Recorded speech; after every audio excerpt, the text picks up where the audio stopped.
જીવલેણ હુમલો। જી હા, એક તરફ કોલકાતાની મહિલા ડોક્ટર ઉપર બલાત્કાર અને ત્યારબાદ હત્યા કરવામાં આવી। આ ઘટનાને લઈને સમગ્ર દેશ આક્રોશમાં છે।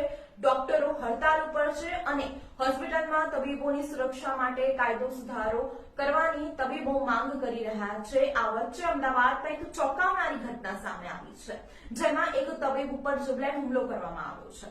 પ્રાપ્ત માહિતી અનુસાર 19મી ઓગસ્ટના રોજ સવારે અમદાવાદના મણિનગરમાં આવેલી LG hospital Narendra Modi medical કોલેજમાં દર્દીના પરિવારજનો અને રેસિડેન્ટ ડોક્ટર વચ્ચે સંઘર્ષ થયું હતું।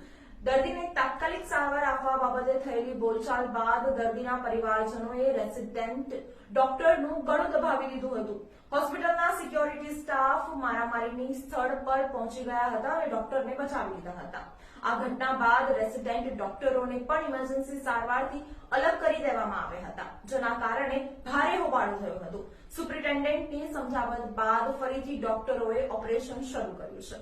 આ ઘટનામાં સુપ્રિન્ટેન્ડન્ટે જણાવ્યું કે આજે સવારે એક દર્દીને ઇમરજન્સી વિભાગમાં સારવાર માટે લાવવામાં આવ્યો હતો અને દર્દીએ ઝેરી દવા પીધી હોવાથી મહિલા તબીબ દર્દીના પરિવારજનો પાસેથી પોલીસ કેસની માહિતી માંગી હતી।